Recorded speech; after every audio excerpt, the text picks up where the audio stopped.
दोस्तों D R education के इस ऑफिशियल मोबाइल एप्लीकेशन पे आप सभी का बहुत बहुत हार्दिक स्वागत करता हूं। देखिए दोस्तों, कल हमने क्लास नंबर 1 को पढ़ा था जिसमें हरियाणा और पंजाब की जो इम्पोर्टेंट जीके है, जिसमें हम करंट अफेयर को लेके चल रहे हैं और उसके अलावा जो एक्स्ट्रा इन्फॉर्मेशन है वो भी मैं आपको साथ साथ में बताते जा रहा हूँ। तो जो क्वेश्चन मैं आपको इन क्लासेज में पढ़ा रहा हूँ तो उनके साथ में जितने भी एक्स्ट्रा इन्फॉर्मेशन भी बताता हूँ तो वो भी आपको साथ साथ में नोट डाउन करके चलना है, उनको भी समझते चलना है। आज हम क्लास नंबर 2 को पढ़ेंगे। कल हमने जो क्लास नंबर 1 को पढ़ा था, आई होप आपने उसको अच्छे से पढ़ा होगा, अच्छे से जितने भी क्वेश्चन हैं उनको याद भी कर लिया होगा। दोबारा से फिर से रिवाइज कर लेना, बाकी मैं आपको साथ साथ वीडियोज़ में करवाता भी रहूँगा। तो चलिए अब वीडियो को शुरू करते हैं और हमारा आज का जो क्वेश्चन है उसकी तरफ चलते हैं। लेकिन उससे पहले कल मैंने आप सभी को एक क्वेश्चन करवाया था, ठीक है, कि डॉक्टर होमी भाभा जो कैंसर हॉस्पिटल और उसके साथ में रिसर्च सेंटर वो कहाँ पे बन रहा है, जो 700 करोड़ रुपए की लागत से बन रहा है। तो वो SAS नगर यानी मोहाली में बन रहा है, ये मैंने कल आपको बताया था। तो कल आप में से ये कैंडिडेट ने मेरे पास एक मैसेज किया था कि सर ये SAS नगर है, इसकी फुल फॉर्म क्या होगी। तो आपके दिमाग में जितने भी डाउट्स हैं वो बेझिझक आप मेरे से पूछ सकते हैं। मेरे व्हाट्सअप नंबर पे मैसेज आप कर सकते हैं, तो ये मेरा व्हाट्सअप नंबर है, आप इस पे व्हाट्सअप मैसेज या कॉल करके अपना डाउट क्लियर कर सकते हैं। जितने भी मैं क्वेश्चंस आपको यहाँ पे करवा रहा हूँ, किसी में भी आपको डाउट होता है तो बेझिझक आप इस नंबर पे कॉल करके मेरे से पूछ सकते हैं या व्हाट्सएप पे मैसेज कर सकते हैं, ठीक है। तो जो SAS नगर है यानी SAS जो नगर है उसमें SAS की फुल फॉर्म क्या है, तो इसकी फुल फॉर्म है साहिबजादा अजीत सिंह, SAS। अब ये जो साहिबजादा अजीत सिंह है ये कौन है? देखिए, जो गुरु गोविंद साहिब जी थे यानी जो सिखों के 10वें गुरु माने जाते हैं, तो उनके सबसे बड़े जो लड़के थे वो थे साहिबजादा अजीत सिंह, जिसे बाबा अजीत सिंह भी बोल दिया जाता है। सिखों के जो 10वें गुरु हैं गुरु गोविंद साहिब जी, उसके 4 पुत्रों में सबसे बड़े जो लड़के थे वो यही थे। तो मोहाली का जो नाम है वो SAS नगर इसलिए बोल दिया जाता है क्योंकि इन्हीं के नाम पर ही रखा गया है। आई होप आपको ये चीज़ समझ में आई होगी।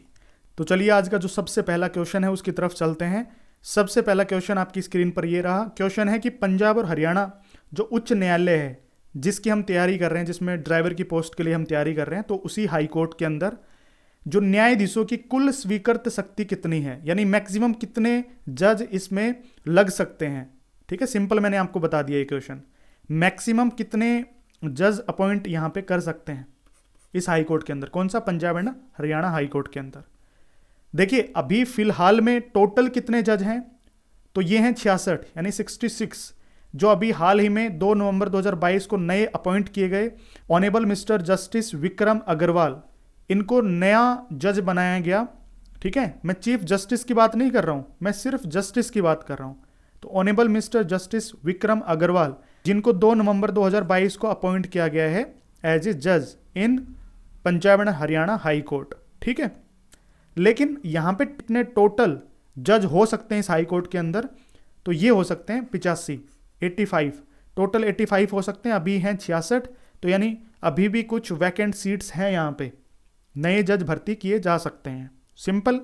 लेकिन वहीं पे हम जब पंजाब एंड हरियाणा उच्च न्यायालय यानी हाई कोर्ट की बात करें तो उसके अभी वर्तमान में जो चीफ जस्टिस हैं यानी मुख्य न्यायाधीश हैं वो कौन है, तो ये आपको याद रखना है, माननीय श्री न्यायमूर्ति रवि शंकर जहां, जो अभी फिलहाल में वर्तमान में चीफ जस्टिस हैं Punjab and Haryana high court के, ठीक है। Punjab and Haryana high court कहाँ पे है? चंडीगढ़ में है। और 6 अक्टूबर 2019 को इन्होंने मुख्य न्यायाधीश के रूप में शपथ ली। ये भी आपको ध्यान रखना है, एग्जाम में पूछा जा सकता है, ठीक है। चलिए, अगर हम Punjab and Haryana high court की बात करें तो सबसे पहले यानी 15 अगस्त 1947 को जो सबसे पहले मुख्य न्यायाधीश थे वो कौन थे, तो वो आपको याद रख लेना है, माननीय न्यायमूर्ति रामलाल। ये पंजाब एंड हरियाणा उच्च न्यायालय के सबसे पहले मुख्य न्यायाधीश रहे, ये आपको ध्यान रख लेना है, ठीक है। एग्जाम में कई बार ऐसे स्टैटिक के क्वेश्चंस पूछ लिए जाते हैं। देखिए दोस्तों, एक क्वेश्चन यहां से और इंपॉर्टेंट बन जाता है जो यहां पे मैंने लिखा हुआ है। ये क्या है कि पंजाब और हरियाणा उच्च न्यायालय के जो दूसरे मुख्य न्यायाधीश थे, ठीक है, दूसरे जो मुख्य न्यायाधीश थे वो सुप्रीम कोर्ट के यानी उच्चतम जो या सर्वोच्चतम जो न्यायालय है उसके 5वें मुख्य न्यायाधीश थे। यानी जो सर्वोच्च न्यायालय है जो सर्वोच्च न्यायालय है उसके जो 5वें मुख्य न्यायाधीश थे वो हमारे पंजाब एंड हरियाणा उच्च न्यायालय के दूसरे न्यायाधीश के रूप में अपनी सेवाएं दे चुके थे। ठीक है, तो वो थे न्यायमूर्ति सुधीर रंजन दास, जो हमारे Punjab and Haryana high court के दूसरे न्यायाधीश। और अगर सुप्रीम कोर्ट की बात करूं, सर्वोच्च न्यायालय की बात करूं, तो वो 5वें न्यायाधीश थे।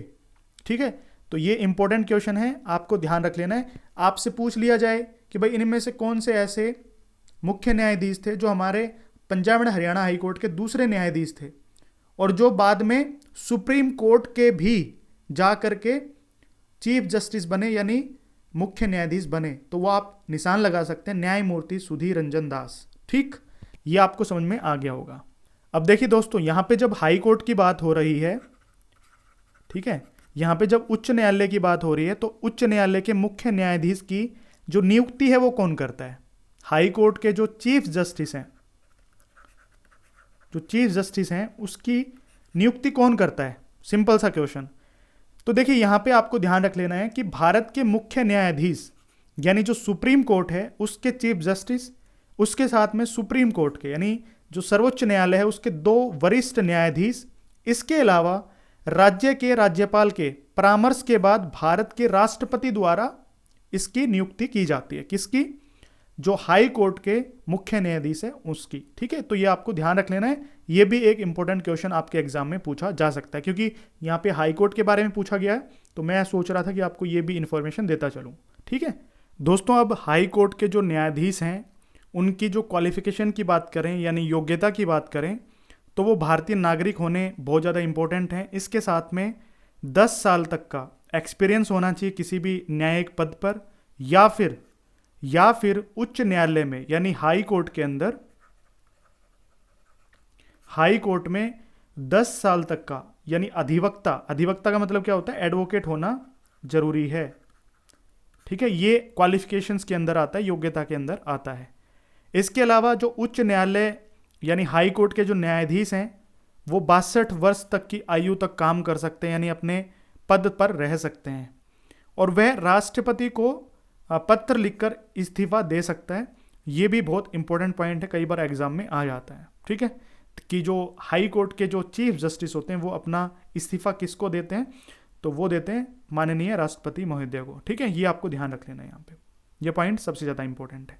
अब देखिए, अगर आपसे पूछ ले कि जो Punjab and Haryana high court है उसकी जो बिल्डिंग है उसका डिज़ाइन किसने बनाया था, तो ये भी एग्जाम में कई बार पूछा जा सकता है। देखिए, फ्रांसीसी वास्तुकार थे यानी जो आर्किटेक्ट थे ली कार्बूजियर, या जिसे ली कार्बूसियर भी लिख देते हैं, उन्होंने इसका जो डिज़ाइन है वो बनाया था। ठीक है, फेमस फ्रेंच जो आर्किटेक्ट थे ली कार्बूजियर, जिसे ले कार्बूसियर भी बोल देते हैं। और जो Punjab and Haryana high court है वो चंडीगढ़ राजधानी है, चंडीगढ़ जो राजधानी है उसकी शिवालिक रेंज की तलहटी में स्थित है। ये भी आपको बता देना है। ठीक है, आपसे एग्जाम में पूछा जा सकता है कि Punjab and Haryana high court जो है वो कहाँ पे स्थित है, तो चंडीगढ़ जो है उसकी शिवालिक रेंज की तलहटी में स्थित है। और अगर आपसे पूछ ले कि जो Punjab and Haryana high court है उसका डिज़ाइन किसने तैयार किया था, तो ली कार्बूजियर या ले कार्बूजियर भी कई बार एग्जाम में आ जाता है, तो वो आपको बता देना है। ठीक है, चलिए एक क्वेश्चन यहाँ से आपको और ध्यान रख लेना है। देखिए, हरियाणा के एक माननीय चीफ जस्टिस रहे हैं सर सादी लाल, जो बहुत ही ज़्यादा इंपॉर्टेंट क्वेश्चन है आपके लिए। अगर मान लो कोर्ट से या हाई कोर्ट से रिलेटेड क्वेश्चन आए तो ये क्वेश्चन भी आपसे पूछा जा सकता है। यानी first Indian chief justice of any high court in India, Bharat के किसी भी हाई कोर्ट के अंदर जो सबसे पहले चीफ जस्टिस बने थे वो कौन थे? सर सादी लाल। और ये हरियाणा के थे। हरियाणा में कहाँ से? तो इनका जन्म हुआ था रेवाड़ी में। ठीक है, रेवाड़ी में इनका जन्म हुआ था। और एक चीज़ यहाँ से और बता देता हूँ आपको, रेवाड़ी के अंदर जो गवर्नमेंट हॉस्पिटल है, वो इनके नाम पर ही है। किनके नाम पर? सर सादीलाल के नाम पे, क्योंकि इनका जन्म कहाँ पे हुआ था? रेवाड़ी में। और ये लाहौर हाई कोर्ट के, जब भारत और पाकिस्तान एक थे उस टाइम पे लाहौर हाई कोर्ट के सबसे पहले भारतीय चीफ जस्टिस बने थे। ठीक है, किस टाइम पीरियड के बीच में, 1920 से लेके 1934 के बीच में। ये भी आपको ध्यान रख लेना है, बहुत ही इंपॉर्टेंट क्वेश्चन बन जाता है आपके एग्जाम के लिए।